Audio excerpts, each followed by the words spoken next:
Welcome to our new podcast, The Uncool. I'm Yanling. And I'm Sean.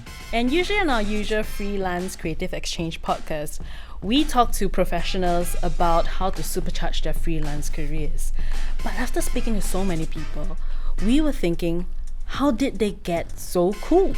I mean, in order to achieve their successes and fame, they must have been pretty uncool at a certain point. No matter what kind of successes they have, we get our guests to dish out all the awkward moments that led them to where they are now. Some are even putting the cool in uncool jobs. So let's go talk to the uncools. So, Gwee is, this is his book, The Leeter Tungku, and he's going to give us a little... I or you? You lah. He's going to teach me how to read this in Singlish, in the proper Singlish accent way. And then I'll try this. Okay, so this is hello, said the fox. Hello, the Leeter Tungku politely turning around to see Bolang. Over here lah, said the voice under the apple tree. You are who? Asked the Leeter Tungku. You see very handsome leh. I is a fox, said the fox. Lai, play with me, said the Leeter Tungku. I vary the set. Cannot lah, said the fox. I not tame one. Or paiseh, said the Leeter Tungku. After thinking a bit, he added, tame means what ah? You're not from here one, is it? Said the fox. You looking for what ah? Looking for people lor, said the Leeter Tungku. So tame means what? People, said the fox. They got guns and they hunt one. See, brave, tahan them. They also keep chickens. The only thing of interest. You looking for chickens ah? No lah, said the Leeter Tungku. I'm looking for the kawan. So tame means what? Something forgotten these days lor, said the fox. It means to make ties. Okay. How was that? Not bad. As Singlish as you can make the Little Prince. But a bit amo lah, you, but your accent. Sean, you still too amo eh.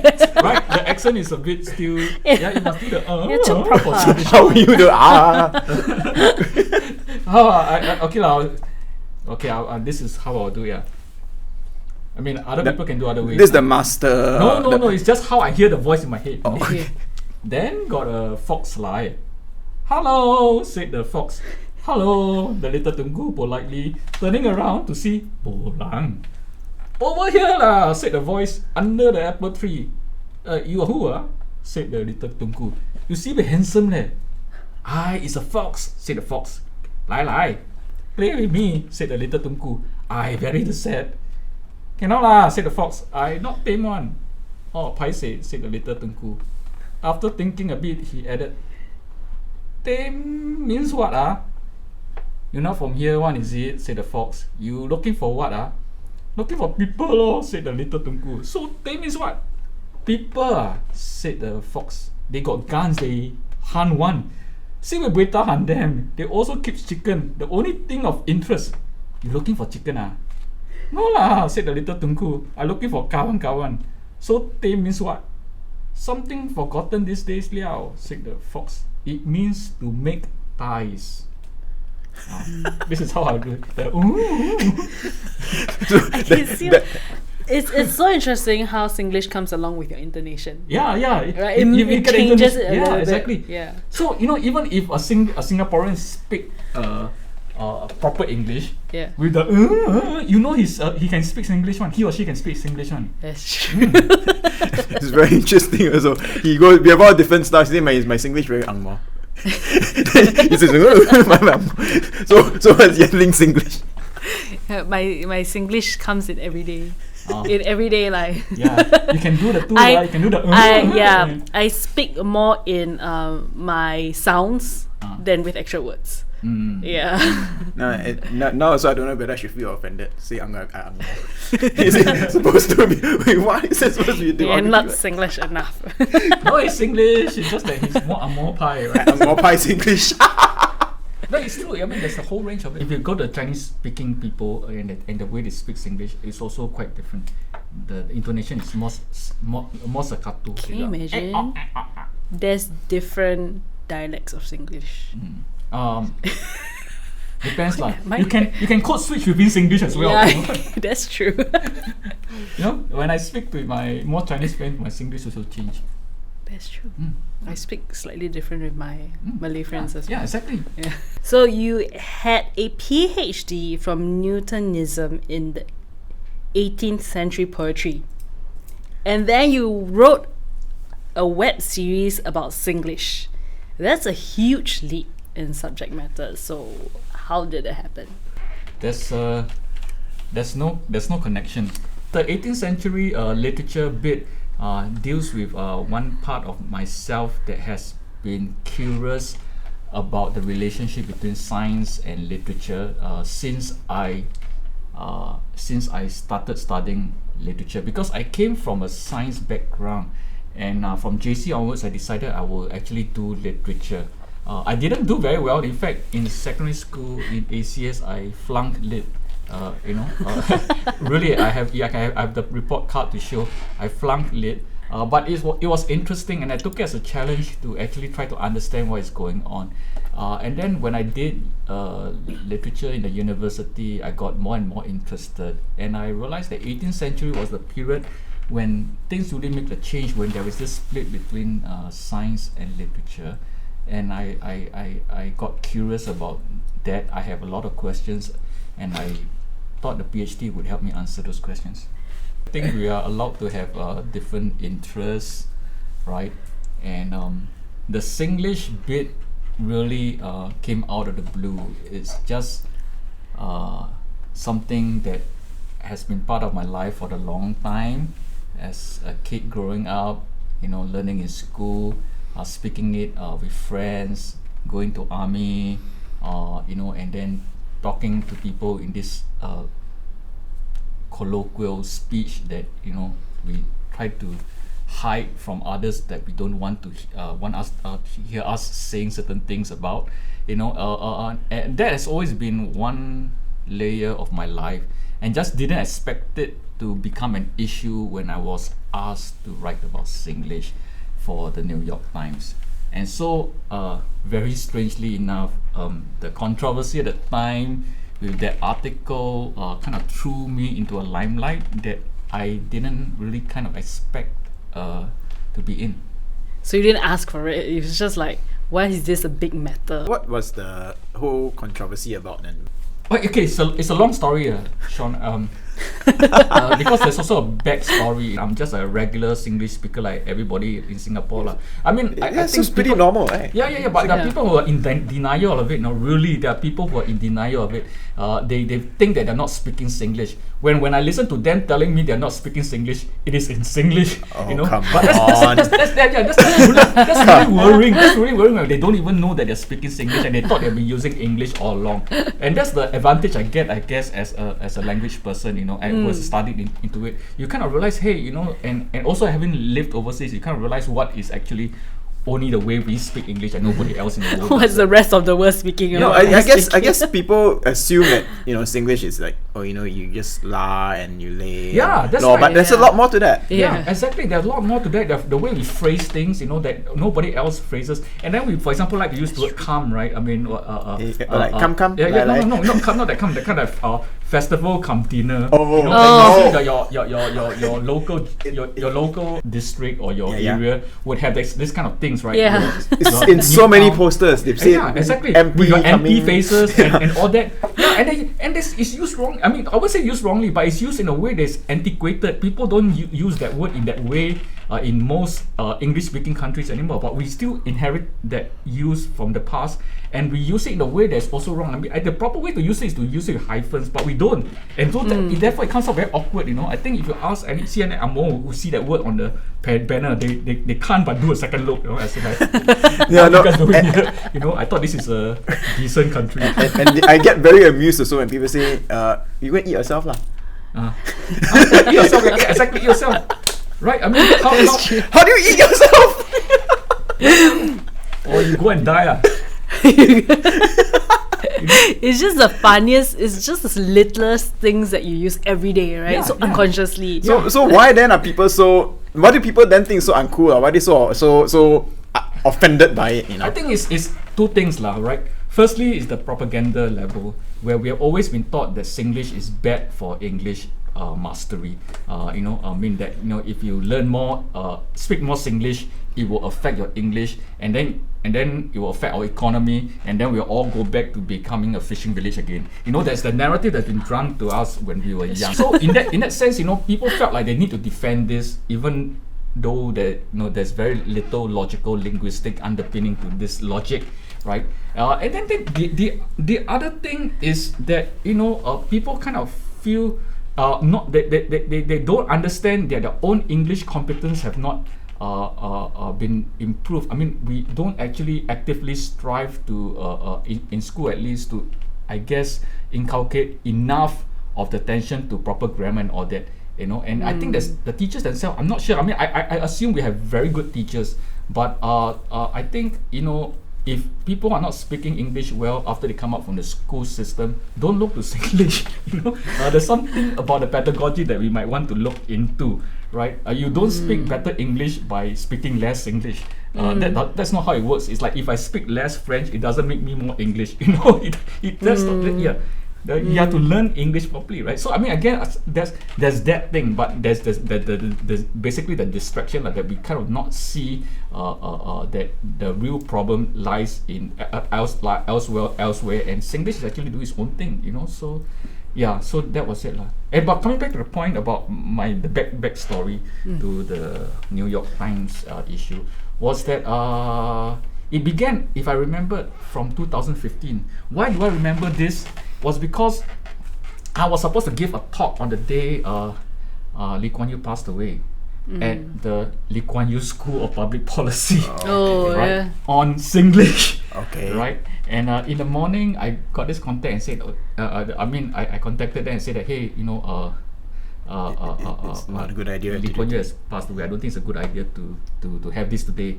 And they got back to me and said, yeah, I think so. So let's not have it today. So I remember that distinctly because we then held it 1 month later, right? And the reason for that was that originally they wanted me to talk about my poetry.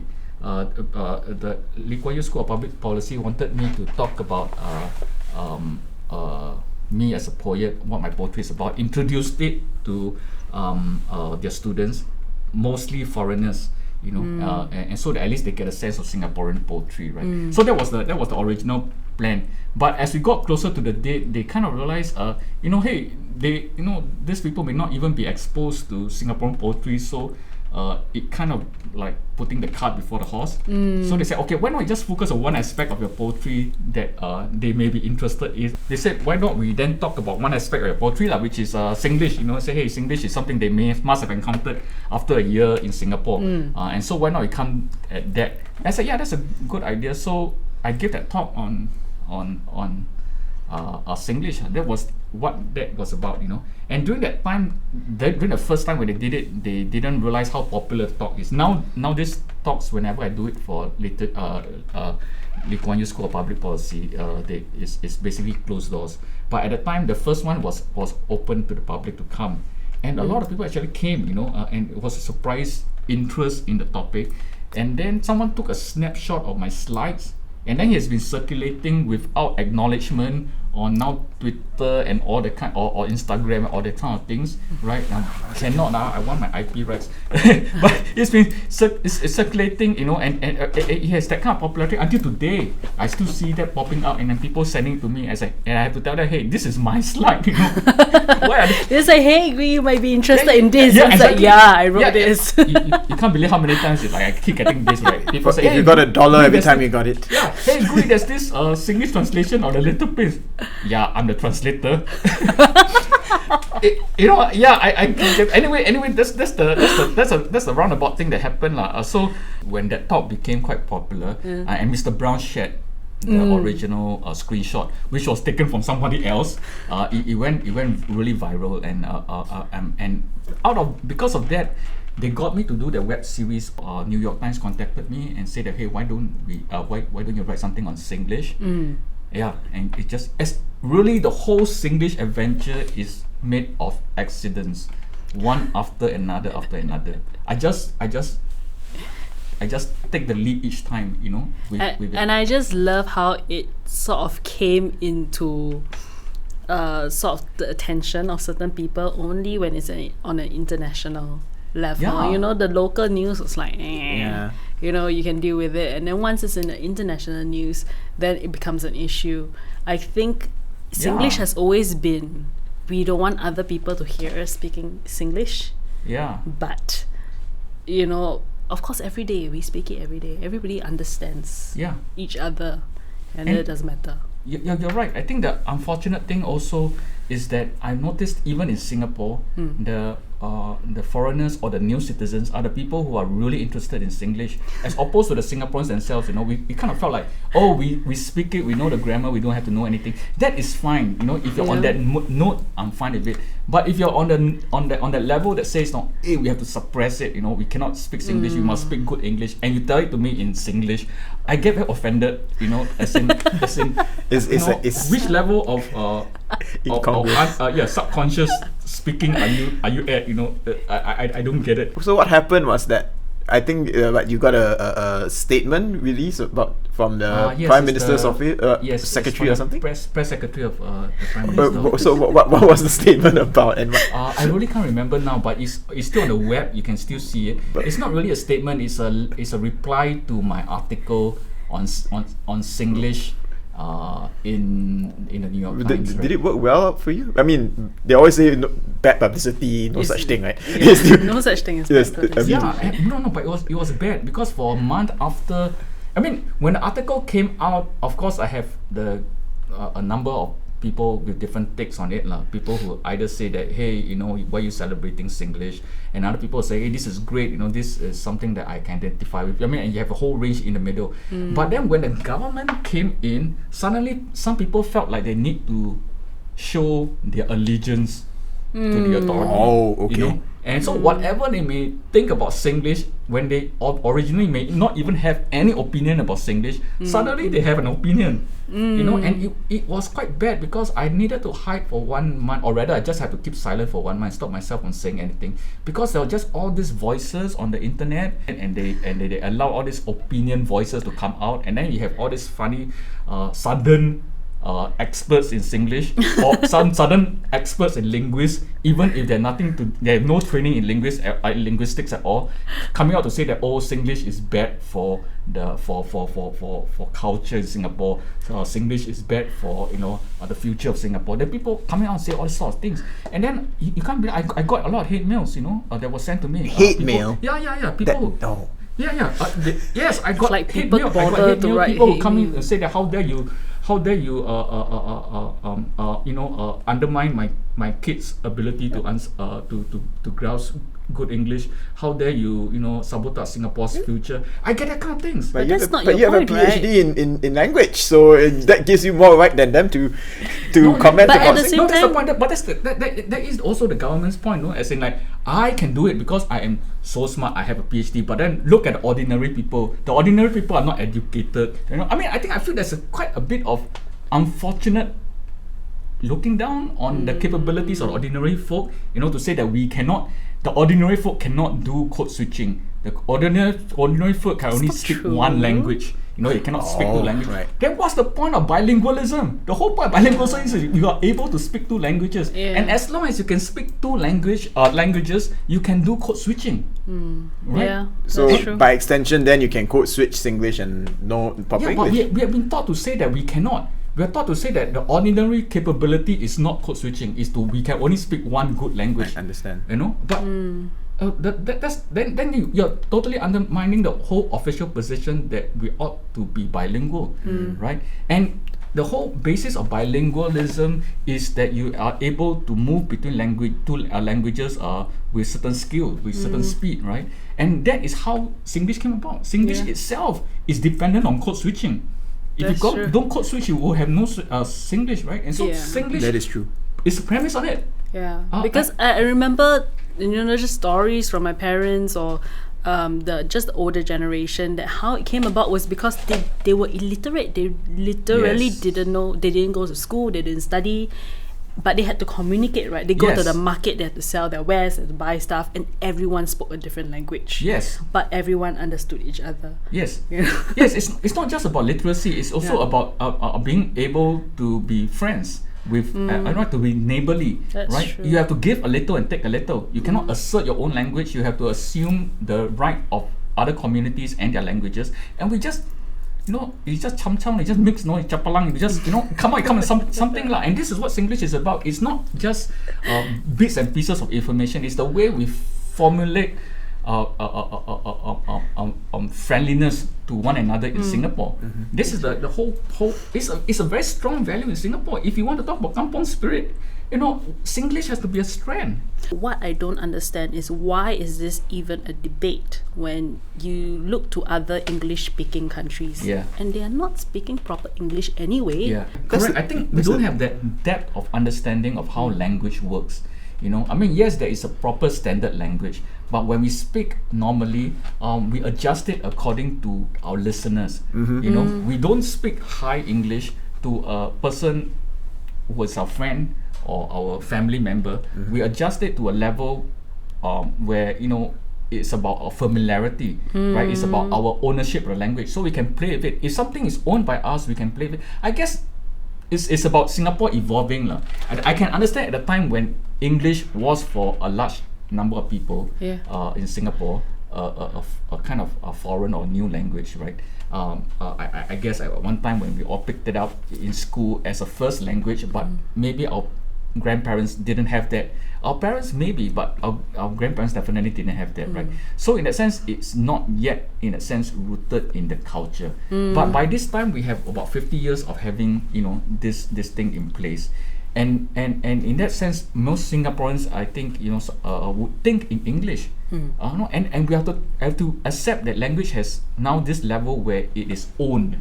We can't say that it is just a foreigner's language, right? And when you own a language, we have the right to play with it.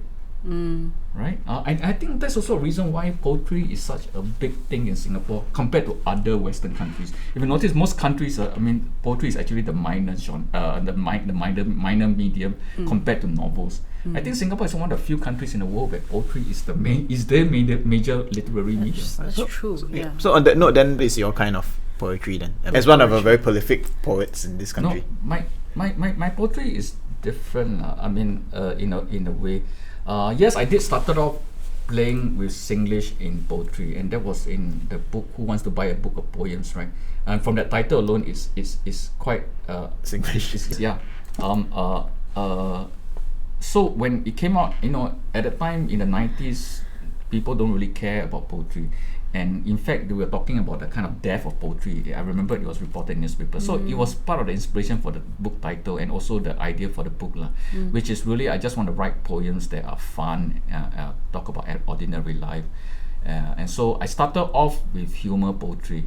The unfortunate thing about that is that, in Singapore, the first book is always the most important. And my first poetry book kind of defined my image. So people always think that, this Gwee is always writing humor poetry. Yes, about like 60% of my poetry are humor, but the rest are not. I do deal with serious themes, from love to death.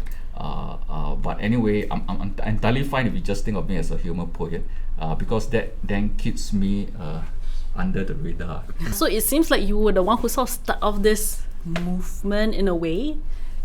Do you see yourself as that way, and what do you think about this? Nowadays people are talking about it.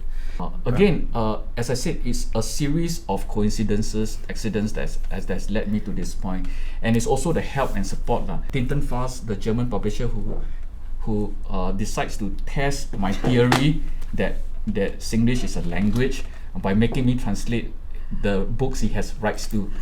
So I started off with Little Prince, and the next one, which is Beatrix Potter, the tale of Little Rabbit. Peter Rabbit. So in a sense, you are making Singlish cool, right? You're making it cool by bringing it into things like the Little Prince, the Beatrix Potter. You publish a dictionary, so you have made it cool in a sense. You made Singlish cool over the recent years. I think that if you ask me, I think specifically the thing I did was that I think that argument has to move, right? The argument cannot be for decades and decades whether Singlish should be spoken or not. That is an irrelevant question at the end of the day. But yet, at the national level, we keep getting stuck at this.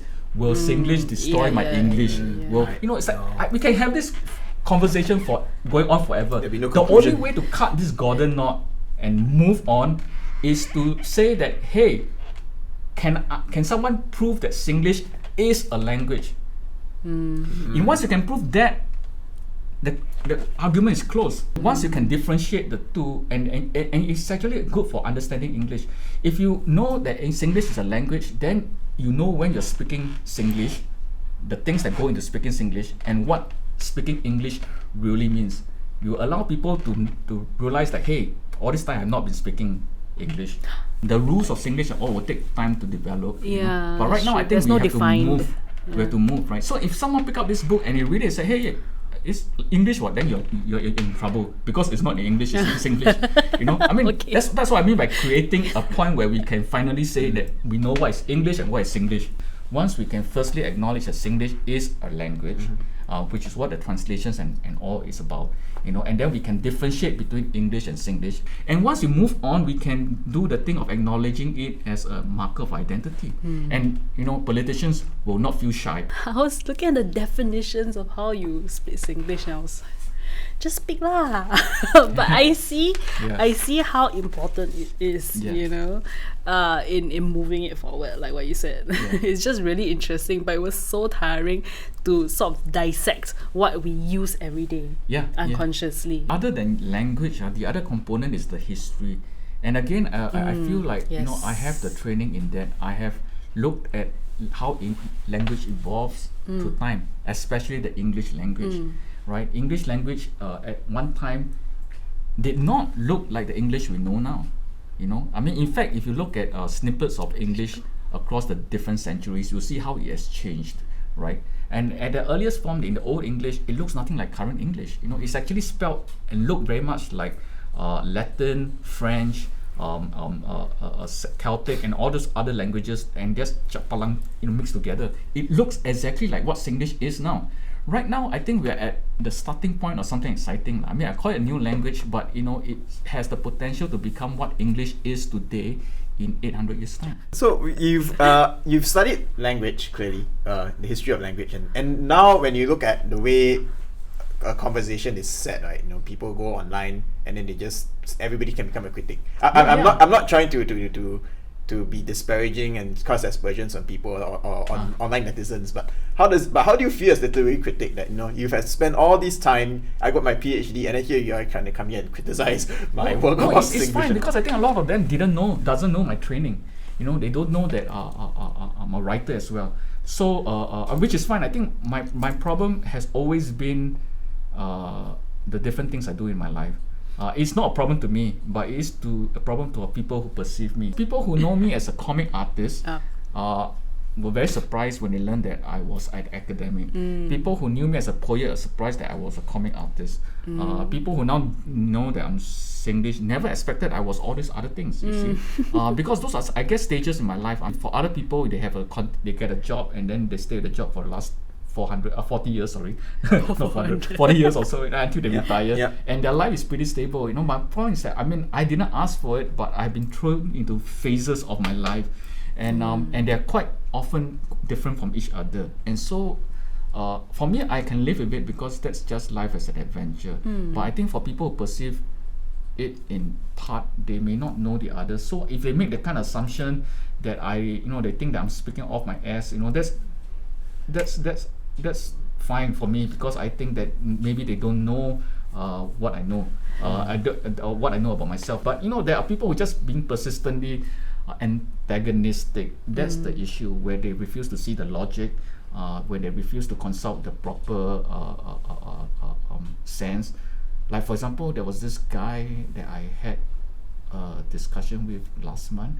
I just gave up after a while, where he insisted that, especially with this day and age, that the word angmoh is a derogatory word. And I have to say, no, it's not. You know, if you look at the historical document, the first use of it was never a derogatory one. And it's not tied to the Hong Kong face, you know, the Angmoh Kwai. Ours is actually quite distinct from that. And to consistently want to conflate Hong Kong and Singapore it's quite insulting because you're refusing to see that we're two different cultures altogether. The idea is different, the sense is also different, and here it's really tied to colonialism that came to our part of the world. My point here is that it really depends on whether we are willing to learn. I mean, myself, I'm also learning, sometimes people tell me that, hey, actually I think this word may have a particular origin or possible origin. I'll just take note of it, and we just learn along the way. So you're talking about phases of your life and all, and you were a comic artist or academic. But I also noticed that in every phase of your life you seem to be doing something uncool and making it cool. Like when you wrote your graphic novel at a point, graphic novels in Singapore, that was in 1993. Graphic novels in Singapore wasn't cool. Yeah. People didn't then graphic novels wasn't cool, and a Singapore graphic novel even more uncool. So what leads you to do all these uncool things, and also how did your graphic novel life come about? Yeah, that one is a different story. Made for the Stone, which is the book I did first back in 19. This is not original cover. This is the new cover, the 20th anniversary cover back in 2013. When I did it, I was a university student in the early 90s. It was just accidental, because firstly, comic books, graphic novels then, the word wasn't that popular. People just still call it comic books, right? Quite expensive, of the collected form. So I really either borrow from friends, or in this case, I just wrote my own lah. You can also have the same fun of just writing your own. Hey, I own a graphic novel, a comic book, and that's my book. Anyway, that was, and I just wanted to do something long because I had a long holiday. My friends are all going to find work, between years in the university, and for me, I was like, I just draw one page a day lah, and so it literally is one page a day, so that the story rounds out with my second year in university starting, and I was trying to finish the last few pages of the story. So it's almost 100 pages. Yes. Yeah. So that was about how long the holidays holidays was as were, well. right. Editing one page a day. So it was really just very systematic in that sense that I tried to formulate a story that is enough to kill my time during the holidays. My friends made money, and then from work I wish I had. Whoops. but you weren't famous at the time. You're still undergraduate. And then actually this book was done in my as I said, it finished as I started second year. It was not published for another year because it was just sitting around in my drawer until someone came and said that, hey, we're going to publish Lee Chi Chu's comics. Do you know Lee Chi Chu, the guy who died Lives Like That and all that from the Straits Times team? Yes.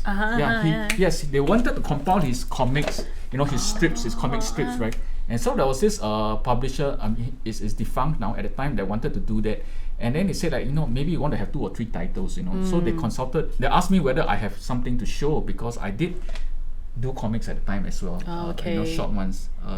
And I said, yeah, I have this long thing, And then they look at it and say, novel. Oh, it wasn't like, oh yes, it was. No, it was like, it has potential, but who wants to read such a long comic?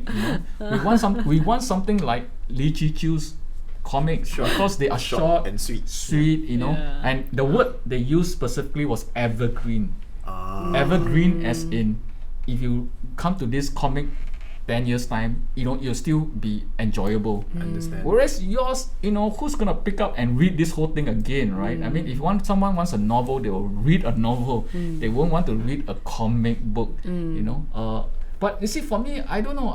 I did enjoy the comic books I borrowed at the time. There were already things like Dark Knight Returns, and all that, and then I was like, I don't know. I kind of enjoyed that medium, and I just want to tell a story about a fantastical world, and I think maybe someone will enjoy it. And so anyway, the good thing about the publisher at the time was that they just said, we'll just give it a try. Anyway, we need another book and not just Lee Chi Chu's book, right? So if you have 2 books, we will launch it. And they said that, yours is not going to sell, Lee Chi Chu's one's going to sell like crazy, like cupcakes, and yours is like, just be ready for it. And it was true. At the Singapore Book Festival at the time, there has this thing. I was just sitting at the table and nobody came. And the only person who came was my distributor, and he said, "Hey, how's it going?" Oh wait, there's another person who came. This is another. I mean, my life is made of accidents, right? The other person who came was actually the publisher of my poetry book. At the time, I did not have a poetry book yet, which is How to Find Out Who Wants to Buy a Book of Poems, right? He came to me and said, "Hey, that's an interesting book, next time if you want to publish anything, contact me." Oh, wow. And he gave me this card. This is Go Egg King. Great accident. Yeah. Yes, that now I remember when I was like so disillusioned with my non-reception of my graphic novel. It literally disappeared. At one point, I saw it in the bargain bin of Popular Bookshop, selling for like $2 or something like this. I was like, it's like I could buy this whole thing. It's cheaper than my author's copy. So when I was disillusioned with this whole comic book thing, I decided to do. At the time, the poetry thing came into my life, and it took up a stronger role. And then I contacted Landmark Books with that card that was sitting in my drawer for 5 years, and that is another story. History. So The another part of history. So on the note of all these nice accidents that happened to you, and all these phases you've had, when were you the most uncool? I think I was uncool. Always been uncool. Yeah. You've always been doing uncool projects. Singlish graphic novel project. Okay. Since you want to talk about cool and uncool, the whole point about cool is that by the time people understand you to be cool, you should be doing something totally uncool. Exactly. Already. What other advice will you give to young aspiring writers who wish to be as prolific a writer as you with that many works published? You have to make time for it. Make time in your life for all these children. You have kids, right? I mean, you have to make time for them. Not just to bring them into life, but also to nurture whatever that will go into its making. And I have lost opportunities. I mean, my academic career, right? I mean, which kind of like ended now 11 years. I just felt like I can't do this job and do creative writing at the same time. I mean, I am not a multitasker. I mean, even though I do all these things that are different, it looks like I'm multitasking, but I'm not. At any one time, I'm just doing one thing. And at the time there was just this pressure of work. My time in the university, it has its own trajectories. I have to do publications, writing for journals that probably nobody will read, or very few people will appreciate. And the people who read are there to criticize your article, to find fault with it, right? And I don't know, that's very different from the whole thing I feel about creative writing, where for creative writing I know what I'm doing, and when you comment on it, I think I can respond in a way that's internal to the work.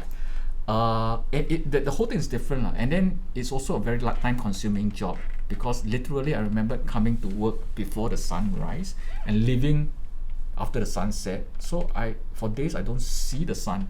Maybe I see it when I'm just going to lecture or coming to and fro, walking between blocks. But in terms of coming to work and I don't remember seeing this. Like always, I come to work when it's dark and I leave when it's dark.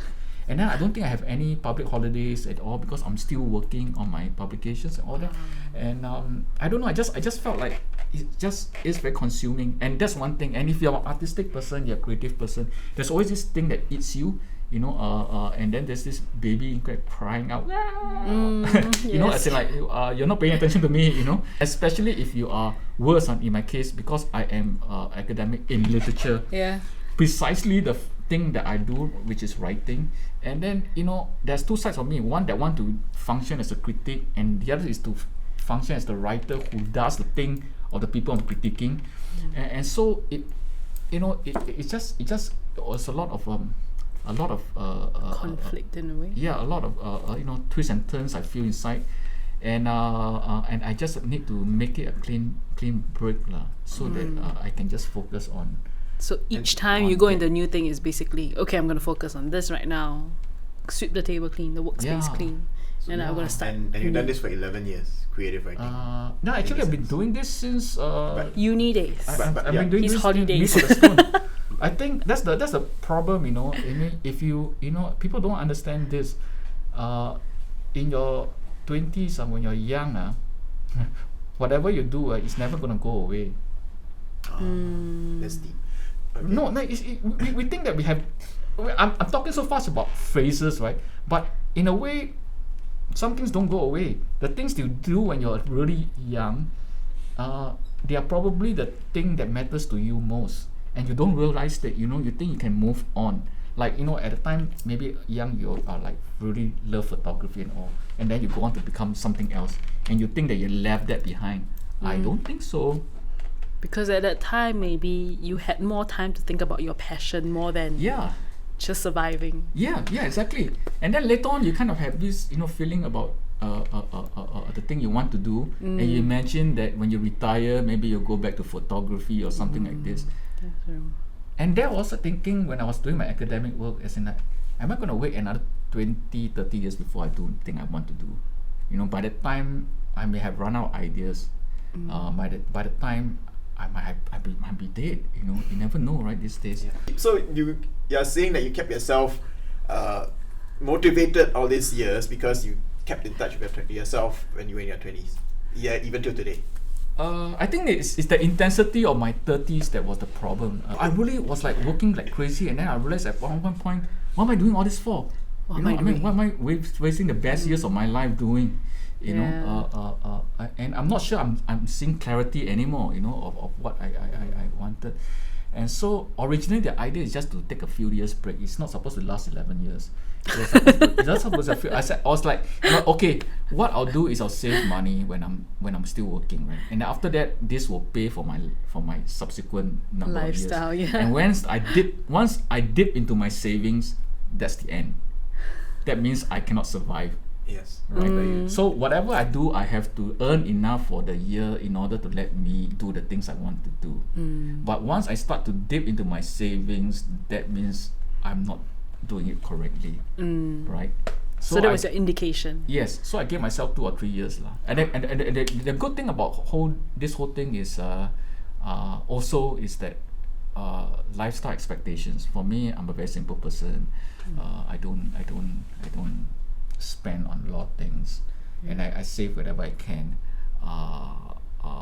So in that sense, it helped lah. It made the dollar stretched. So I after a while I realized, hey, before I know it was 11 years. It's like I could actually survive like that. Based on your experience now, then having been doing this for so many years, what is Singapore literature today like? I mean, how it's evolved. I think we moved beyond all these concerns with national identity. There was a time when that was a kind of dominant thing that writers keep talking about. At least we've gone beyond that kind of reflection, you know, to deal with other aspects of life. You know, there's more to writing and living than thinking about communal identities, right? And people have done it in many ways. People either write as a way to push for justice, or people write because they want to explore aesthetics, you know, to understand beauty, to see, you know, possibilities in words, you know, and explore fantasy worlds and all. Now the trend is to write to get international attention, you know, get international awards, get international recognition. I think they're still the same thing. In a sense, this sort of push both types of pushes are still the same, right? I mean, in the sense that they are really about general social trends and how the writer should fit into that trend. Yeah. How do I previously write for national identity? Now is how should I write to get international recognition? It's important for the writer to understand, or the artist to understand himself or herself and the place in the world, in his or her world, you know. What would you say to yourself now if you could talk to yourself when you're the most uncool? When I was most uncool, I don't know, I'm still uncool. Okay, I've always been uncool, I think. But if you're asking me what would I say to my younger self, the pre-published person, I would just say trust yourself, trust your instinct, and go with what you think is right for yourself. Where can our listeners follow you on social media? Gwee Li for Instagram. Facebook, I'm on with my name, like Gwee Li Sui, but I'm not going to add you as friends. Sorry. I've learned this. Yeah. Sorry. I've learned my lesson. Previously, I add indiscriminately, and then people come on to my page and basically politicize it lah. If you enjoy this podcast, please subscribe to The Uncool or rate us 5 stars on Spotify or Apple Podcasts or wherever you listen to podcasts. Just search for Freelance Creative Exchange and you can find more episodes of The Uncool or others in our series. And then you click follow. Also, share with us and celebrate the uncool moments by going to any social media platforms and using the hashtag FCEUncool. We want to hear from you, and remember, it's cool to be uncool.